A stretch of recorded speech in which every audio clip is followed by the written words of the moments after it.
allons parler ce matin de l'agneau de Dieu, surtout dans le passage que nous allons voir maintenant pour continuer notre étude dans Exode chapitre 12.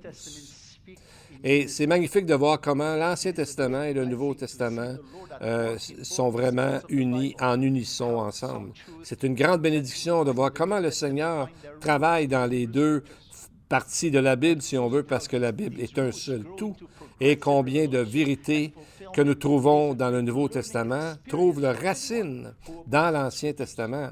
Et souvent, on voit les apôtres qui vont citer, et Jésus lui-même, comme on a vu, a cité l'Ancien Testament, parce que c'est l'accomplissement de beaucoup de choses. Donc, quand le contexte historique est là, et ils sont là pour apprendre aussi comment vivre notre vie chrétienne comme croyants. Et la même chose que l'homme par nature, avec ses combats, avec ses attentes et ses colères, c'est la même chose dans l'Exode qu'aujourd'hui. On est toujours à la recherche, on a toujours des attentes souvent trop grandes et Dieu parfois nous surprend et on a les défis, on a des épreuves, mais Dieu est toujours là pour nous aider. Bien, si nous reparlons de nos études qu'on a eues jusqu'à maintenant, on a vu les 9 premières plaies et la 10e, qui est la plus terrible, c'est la mort de tous les premiers-nés, des humains comme des animaux. Mais Dieu a pourvu une manière de salut pour son peuple. C'était simple comme ça. Il leur a dit que s'ils sacrifiaient un agneau de Pâques dans leur maison et qu'ils mettaient le sang sur les poteaux du côté, les linteaux et le haut de la porte pour le sang de l'agneau, que l'ange de l'Éternel, que l'ange qui passerait par-dessus, quand Dieu a dit, quand je vais passer, je vais épargner ces maisons-là. Donc, quiconque, que ce soit un Juif ou même des Égyptiens, s'ils avaient fait cela, mettre ça sur leur porte, ils ont été sauvés, parce que c'est ce que Dieu avait pourvu comme façon de salut. Et donc, dans ce qui suit dans notre étude des chapitres 12 et 13, il y a une emphase sur se rappeler, toujours remettre en mémoire ce grand événement de l'Exode, de la Pâque, qui est une image de recevoir le Messie comme sauveur personnel. Aujourd'hui, dans le fond, c'est la même chose. L'esclavage du péché dans la Bible est mis comme en lien avec ce qui les Israélites étaient dans l'esclavage en Égypte, et Dieu les a libérés. De la même façon, par la foi, nous sommes libérés de la mort et de l'enfer par le salut en Jésus-Christ. Commençons par voir les principaux éléments qui font partie de la Pâque. Exode 12, 8. Cette même nuit, on en mangera la chair, rôtie au feu, on parle de l'agneau. On la mangera avec des pains sans levain et des herbes amères. Donc, on a les 3 éléments les plus importants. L'agneau, le pain sans levain et les herbes amères. Les Israélites, plus tard, sont souvent ordonnés de manger ces choses en se rappelant chaque année ce qui est arrivé au moment de l'Exode.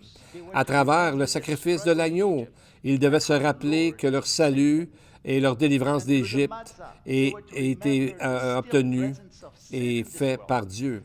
À travers les herbes amères, c'était pour se rappeler de leur souffrance en Égypte et comment le Seigneur les avait libérés.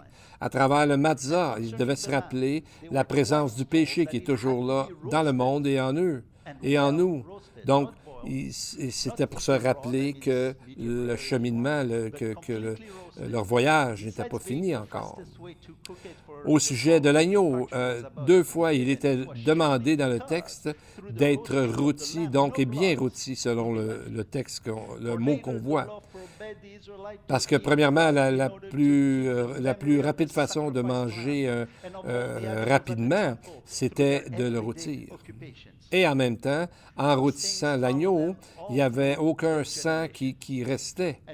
Parce que plus tard, Dieu dira qu'il est interdit pour les Israélites de manger le sang avec la nourriture.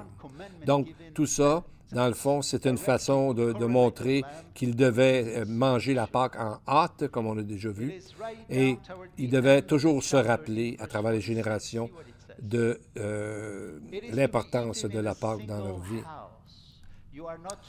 Et on voit ce qui est important au verset 46. Il est dit, on ne la mangera que dans la maison. Vous n'emporterez pas de chair hors de la maison et vous ne briserez aucun os. Et ce même passage est cité dans le livre de Jean, l'évangile de Jean, quand il parle de la crucifixion. Vous savez, la crucifixion, il crucifiait la personne, les mains et tout ça, les pieds cloués, et en dessous des pieds, on mettait un morceau de bois parce que la crucifixion, le problème, c'est que la personne meurt d'asphyxie, elle ne peut plus respirer les poumons, mais elle se lève sur le bout des pieds pour respirer. Puis à un moment donné, quand c'était le temps, il voulait les faire mourir, mais il cassait ce qu'il y avait en dessous des pieds, puis la personne descendait et mourait rapidement. Et donc, comme la Pâque approchait, ils ont voulu casser les jambes à Jésus pour qu'il meure, et ils sont arrivés, mais il était déjà mort. Alors que des fois, ça prenait plusieurs jours avant que quelqu'un meure de cette façon-là s'il n'enlevait pas le bois en dessous. Mais Jean a bien dit que lorsque les Romains sont venus, les soldats romains, Jean 19, 33, le voyant déjà mort, ils ne lui rompirent pas les jambes, afin que l'Écriture soit accomplie, qu'aucun os ne sera brisé. Et pourquoi et qu'est-ce que signifie le fait de ne pas avoir les os brisés? Dans le judaïsme, les os représentent l'essence d'une personne et ça fait comme identifier le symbole de toute la personne comme tel. Les os sont importants. Et dans ce sens, Jésus a été gardé entier. Il n'a pas été brisé parce que pendant qu'il prenait tous les péchés sur lui-même, lui-même, sa nature, n'a pas été affectée par cette chose. Donc, c'est vraiment important de voir l'accomplissement était parfait. Pas un seul os n'a été brisé afin qu'il ressuscite parfait et qu'il puisse ressusciter toute personne parfaitement, entièrement. Et il y a une autre section, dans le chapitre 13, verset 9, qui est dit que Moïse a ramené les os de Joseph en Israël dans l'histoire qu'on va voir plus tard. Et c'est très symbolique parce que Joseph avait demandé que ces os reviennent.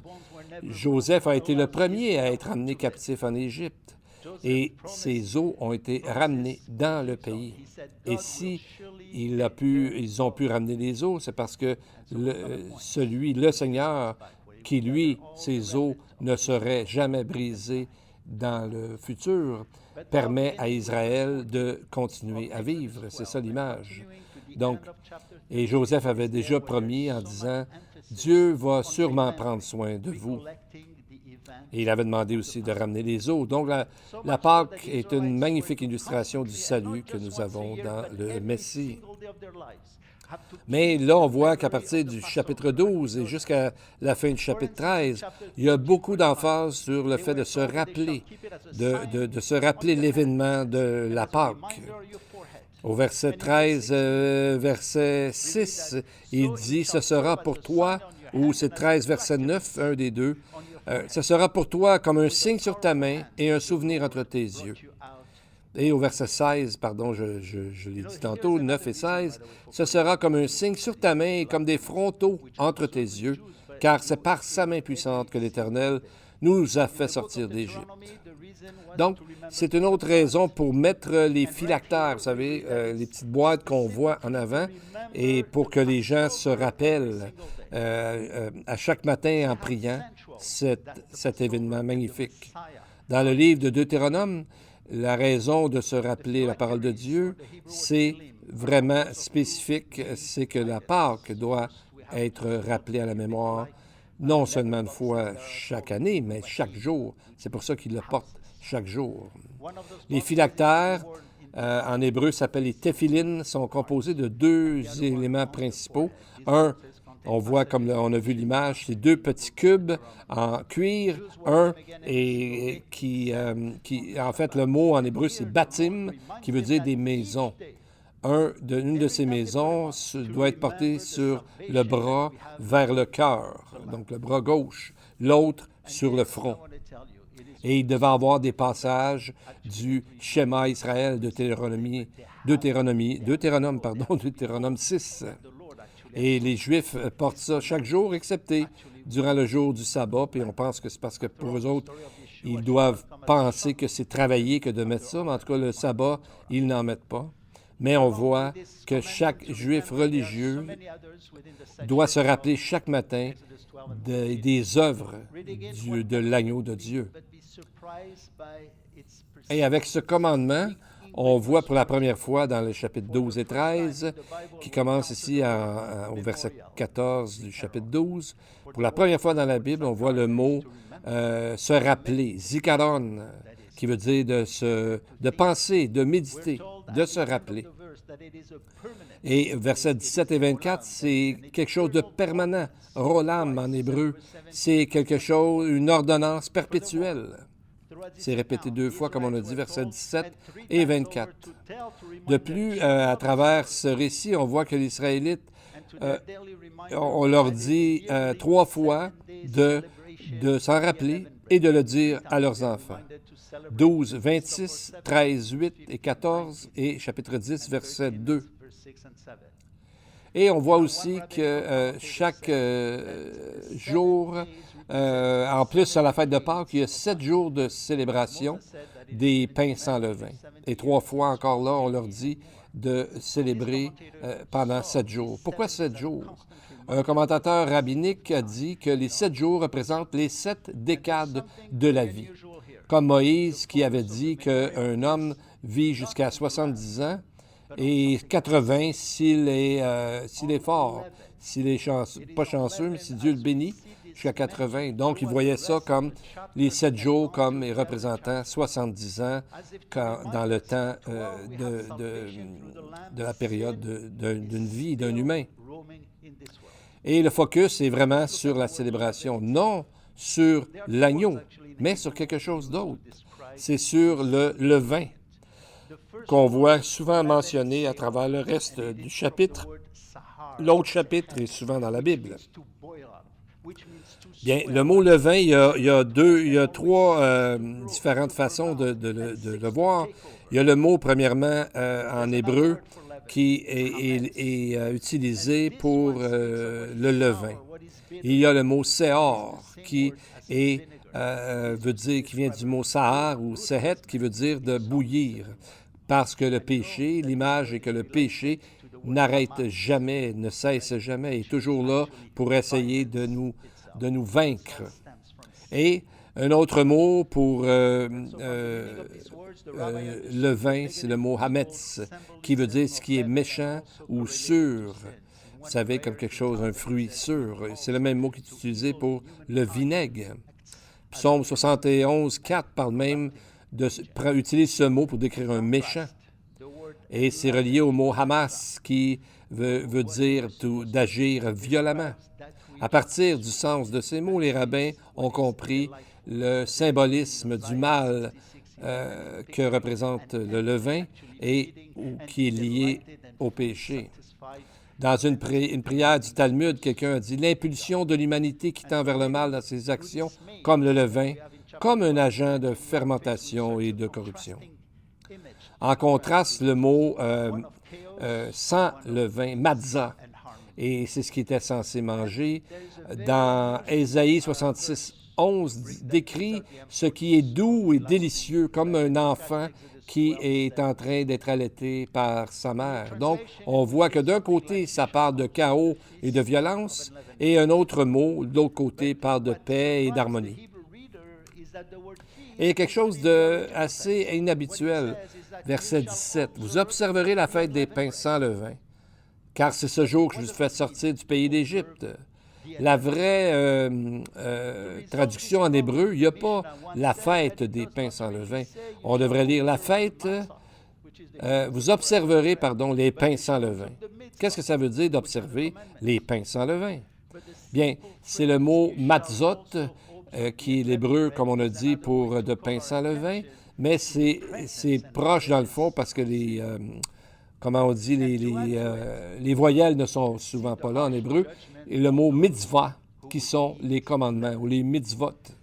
Donc, on voit que, dans le fond, l'idée, c'est pas seulement le matzah comme tel, mais de suivre les commandements. Donc, c'est pour ça que c'est dit vous observerez les pains sans levain, de ne pas avoir de levain dans votre vie. Et sinon, bien, ce qui arrivait, c'est que l'Hébreu dit que vous serez karet. Karet veut dire retranché, coupé. Donc, la communion est coupée avec Dieu. Comme quand on dit qu'on est excommunié. C'est ce qu'on trouve dans le verset 15 et le verset 19. Karet, c'est de couper, retrancher. Habituellement, c'était utilisé ce mot-là pour des péchés graves comme l'idolâtrie ou le sacrifice des enfants, mais aussi pour du côté positif lorsqu'il mangeait le pain sans levain. Quelqu'un a remarqué que karet est toujours une punition de la part de Dieu. C'est pour ça qu'on dit que dans les écrits hébraïques, des rabbins disent, ils appellent ça la mort venue du ciel, parce que c'est toujours Dieu qui fait le karet, dans le fond. Et Dieu nous a dit quoi? Vous serez saints, car je suis saint. Lévitique 19, 2. Donc, de vivre sans levain aujourd'hui, ce que ça représente, c'est de vivre dans la sainteté, de travailler à notre sanctification. Et Pierre a utilisé justement ce verset. Il a dit, « Mais puisque celui qui vous a appelé est saint, vous aussi soyez saints dans toute votre conduite, selon qu'il est écrit, vous serez saints, car je suis saint. » Et c'est dans ce sens-là aussi que le Nouveau Testament en parle souvent du levain dans le Nouveau Testament, je crois que je l'ai dit déjà. 8 fois, c'est mentionné par Jésus pour décrire le mal dans ce monde et le mal ou l'orgueil ou l'hypocrisie des chefs religieux. Et Jésus leur a dit aux disciples de se tenir loin de ça.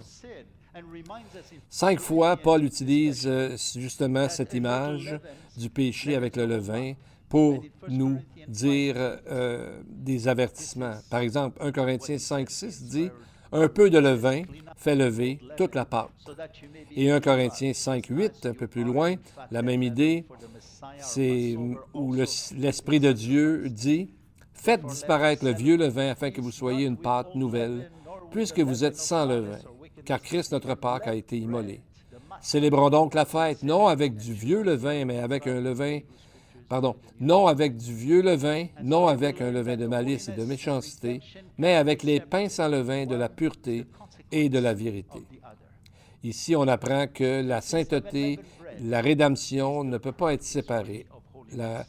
La sainteté est le résultat du salut, la conséquence du premier. On ne peut pas inverser ces choses-là.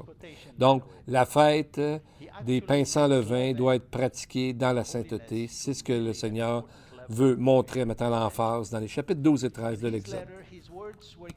Et lorsqu'on retourne à la citation de Pierre, Pierre vient de dire aux croyants de son temps que c'est normal que, parce que ces gens-là étaient persécutés, alors Pierre leur dit que c'est normal d'être attristé par diverses épreuves, verset 6, et d'être éprouvé par le feu, verset 7.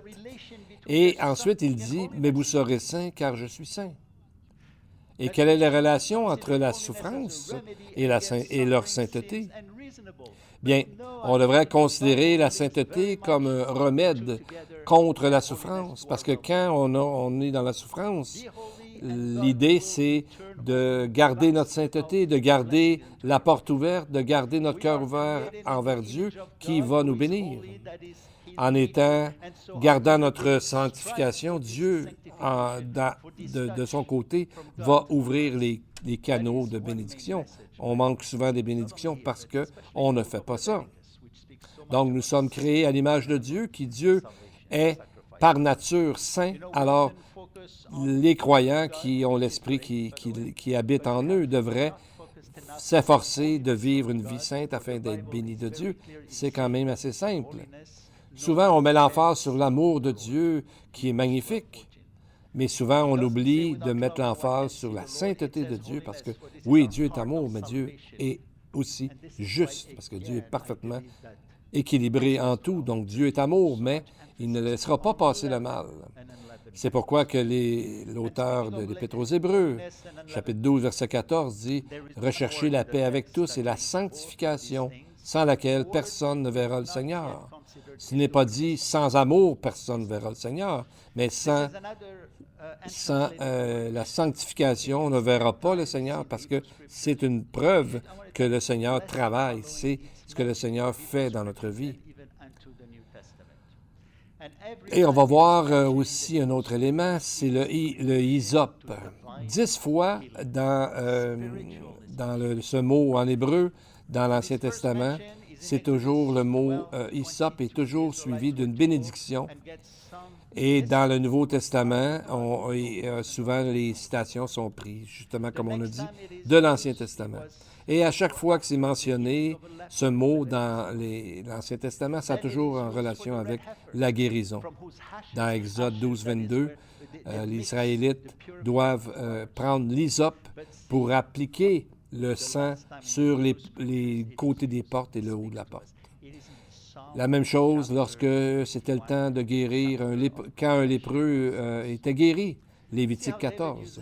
Et les cendres de la vache rousse devaient être mixées avec de l'eau de purification pour la vache rousse, pour refaire les sacrifices au temple. Et le roi David a utilisé ce mot dans Psaume 51, verset 7, qu'on appelle le psaume lorsqu'on revient à Dieu, de confession. David dit, « Purifie-moi avec l'hysope et je serai pur. Lave-moi et je serai plus blanc que la neige. » David disait comme quelque chose comme, « Applique sur moi ta puissance de pardon, comme le sang que les Israélites, mes pères, ont mis sur les portes et sur le linteau dans Exode 12. » Donc, le mot est toujours par rapport à une offrande par rapport au péché. David se rappelait les sacrifices au temple. C'est ça que le texte veut dire, Psaume 51, 7. On sait que David aimait la Torah, il l'a dit plus de 25 fois qu'il aimait la loi de Dieu dans le psaume 119. Et on voit le mot « karet » qui veut dire, comme on a dit, d'être retranché de Dieu à cause des péchés. Et la Bible fait toujours une association, le karet, directement avec le Messie, dans une prophétie particulière, prophétie puissante, qui nous dit que lui, le Messie, a pris la punition du karet d'être retranché de la mort sur lui-même, qui lui-même est devenu péché pour que les pécheurs, en croyant en lui, soient libérés pour l'éternité, qui est la vie éternelle. Daniel 9, 26 dit, parle justement de la venue du Messie. La première fois, il dit, « Après les 62 semaines, un oint sera retranché. Il n'y aura pas de successeur, selon certaines versions. » La meilleure version en français serait la version Martin, qui dit qu'il n'y aura, mais non pas pour soi. Donc, Jésus a été retranché, non pas pour lui-même, mais pour ceux qui croiraient en lui. Donc, Jésus est devenu karet. Il a été séparé de Dieu pendant un moment. Le psaume 22, « Mon Dieu, pourquoi m'as-tu abandonné? » Il était, à ce moment-là, péché pour nous, pour les pécheurs qui voudront croire en Jésus par la foi. Donc, on voit que tout ça va ensemble parce que c'est le Messie qui a été, comme on a dit, coupé de Dieu pour que nous ayons une réconciliation avec Dieu. Et on voit quelque chose de merveilleux aussi dans les chapitres 12 et 13, c'est que Dieu avait devant eux mis pour le jour une colonne de nuée pour les conduire et de nuit une colonne de feu pour les éclairer, afin qu'ils marchent jour et nuit. Il est écrit que Dieu ne retira pas la colonne de nuée le jour, ni la colonne de feu la nuit, de devant le peuple. Donc, le peuple savait exactement où aller. Donc, pendant toutes ces années-là, il avait quelque chose de visible. La colonne de feu le jour et la colonne de feu la nuit, et la colonne de fumée le jour. Donc, il savait où aller, quand lever le camp, etc. Mais au-delà de ça, c'était pour se rappeler d'où ils venaient, c'était pour se rappeler la Pâque chaque jour de leur vie. Donc, il y avait comme un nuage où les Israélites étaient là pour regarder où Dieu les conduisait. Et aujourd'hui, qu'est-ce qui se passe? C'est que le croyant, l'Esprit de Dieu habite à l'intérieur du croyant, dans son cœur, et à ce moment-là, il nous conduit. Nous n'avons pas besoin d'une colonne de fumée ou d'une colonne de feu la nuit, mais l'Esprit Saint nous parle à nous, les croyants, dans notre cœur pour nous conduire et nous reprendre et nous dire où aller et quoi faire. Romains 8,14 dit « Tous ceux qui sont conduits par l'Esprit de Dieu sont enfants de Dieu. » Et on voit dans le texte d'Exode qu'il c'était là pour leur donner la lumière pendant la nuit. Et l'apôtre Jean a dit dans Jean chapitre 16, verset 13, « Il vous conduira dans toute la vérité en parlant de l'Esprit de Dieu. » Donc, c'est la même image qui est un lien, la corrélation est parfaite avec l'Esprit qui habite, qui nous conduit. Donc, on voit comment Dieu travaille avec les liens qu'il fait entre l'Ancien Testament et le Nouveau Testament. Et non seulement ça, qui était dans le nuage, si on veut, qui protégeait et qui guidait Israël? Bien, c'était l'ange de Dieu qui allait devant le camp d'Israël, partit et alla derrière eux. Et la colonne de nuée qui les précédait partit et se tint derrière eux. On voit ça dans Exode 14, verset 19. Lorsque les Égyptiens voulaient les attaquer, alors on voit qu'il y avait une colonne en avant et l'ange de Dieu qui était là pour les protéger. L'ange de Dieu ou l'ange de Jéhovah, c'est une théophanie qui est la manifestation physique de Dieu. Lorsqu'il allait rencontrer quelqu'un, il y a quelques occasions dans la Bible qu'on voit ça. Par exemple, on l'a vu il n'y a pas longtemps, chapitre 3, dans le buisson ardent. Donc, n'oubliez pas que l'ange de Dieu n'est pas un ange ordinaire, mais c'est un être unique. C'est la manifestation de Dieu lui-même et la plupart du temps, c'est Jésus qui est là comme l'ange de l'Éternel. Comme Jean 1, 18 nous dit, « Personne n'a jamais vu Dieu, le Fils n'a jamais vu Dieu. Le Fils unique qui est dans le sein du Père est celui qui l'a fait connaître. » Donc, on voit aussi une autre chose importante. À la fin du voyage, Dieu leur dit, Deutéronome 29, 5, « Je t'ai conduit pendant 40 ans dans le désert. Tes vêtements ne se sont pas usés sur toi. Même ton soulier ne s'est pas usé à ton pied. » Donc, Dieu ne fournissait pas seulement la nourriture et l'eau, mais les vêtements, les sandales et tout ce qu'ils avaient besoin pour leur voyage. Donc, c'est une promesse que Jésus nous a dit aussi de ne pas s'inquiéter. Matthieu 6, 31. « Ne vous inquiétez donc pas et ne dites pas, que mangerons-nous? Que boirons-nous? De quoi serons-nous vêtus? » Parce que le cœur humain n'a pas changé, que ce soit dans l'Exode aujourd'hui. Malheureusement, les choses qui viennent nous troubler, c'est ce qu'on va manger, ce qu'on va boire, de quoi on va être vêtu. Même chose. Donc, c'est la même chose, mais l'Esprit de Dieu dit que nous sommes scellés de Dieu, nous avons l'Esprit de Dieu. Si vous ne l'avez pas fait, encore une fois, je vous encourage à le faire. Dieu est là qui vous appelle. On demande à Jésus de nous accepter, on demande à Jésus on se repent et on demande à Jésus de nous donner la vie éternelle par la foi. Prions. Now to us, from him who is and who was and who is to come, from Yeshua Mashiach, who is the faithful witness, the firstborn from the dead, and the ruler of the kings of the earth. Now may God grant us such that we may say like David, you are my hiding place. You protect me from all trouble and surround me with songs of deliverance. We thank you, Heavenly Father, for the gift you have given us all, your only begotten Son, Yeshua. We are so moved by your powers, by the way you came down to us to show us your love. Help us to realize this great grace so that we may become your children, your disciples. Thank you for the hope you have planted in our hearts about all these wonderful truths in the midst of the evil that is happening around us, Lord. You are our anchor and a sure foundation on which we may rely with all confidence and peace. In the name of the wonderful Son, Yeshua, we pray. And to the congregation, the Lord bless you and keep you. The Lord makes his face shine upon you and be gracious to you. The Lord lift up his countenance upon you and give you peace. Amen and amen. May the Lord greatly bless you.